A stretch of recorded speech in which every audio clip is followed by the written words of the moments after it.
I know how to fix our badly broken healthcare system and save billions in the process. It sounds unbelievable, but my plan is as down to earth and practical as you can get. Before I tell you what my plan is, let me fill you in on my background. I'm not a doctor and I'm not an expert on healthcare policy. I'm a science journalist and nutrition author. About a decade ago, after my mother suddenly got very sick, I put my research skills to work to help her find the best possible treatment. Much to my surprise, I discovered that we really don't have a healthcare system. We have a sick care system. The only healthcare system that can keep you truly well is the healthcare system that is within you.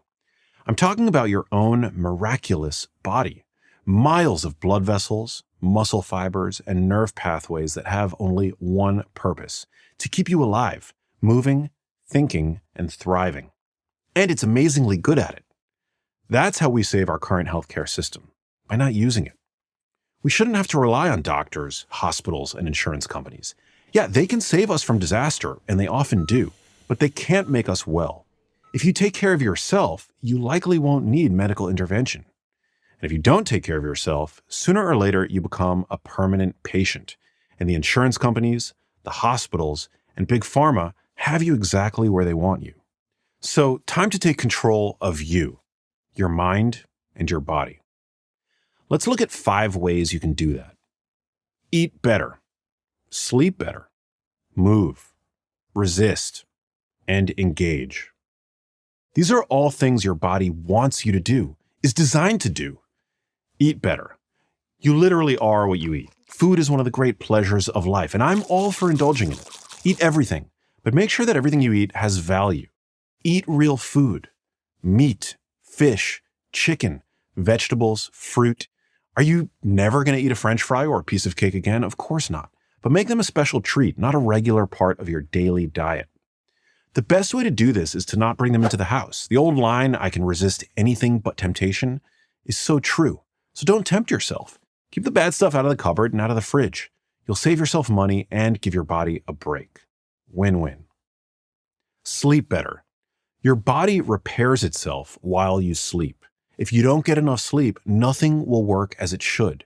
7 to 9 hours seems to be about right for most people, and some people can get by with less, but they're the exception, not the rule. Matthew Walker, the renowned sleep scientist at UC Berkeley, documents in his book, Why We Sleep, that even one bad night can throw you off. How do you sleep better? The first step is to establish a routine. Go to bed and wake up at roughly the same time. A recent study published in the medical journal Sleep highlighted the importance of a sleep routine. Makes sense. If your body knows that X hour is when you hit the pillow and Y hour is when the alarm goes off, it gets itself into a good sleep groove. Move. To move is to live. If you don't move, you're not living, not fully anyway. The body craves movement.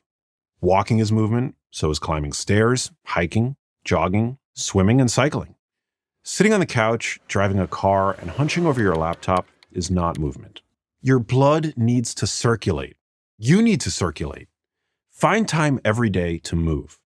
Build it into your daily routine. Resist.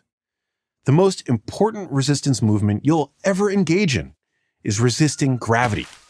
Everyone needs to engage in some physical exercise. 3 times a week, even just 20 minutes, is a great place to start.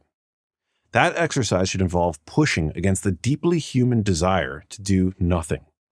Lifting weights qualifies, but just pushing against your own body weight, as in push-ups, pull-ups, or squats, is fine too.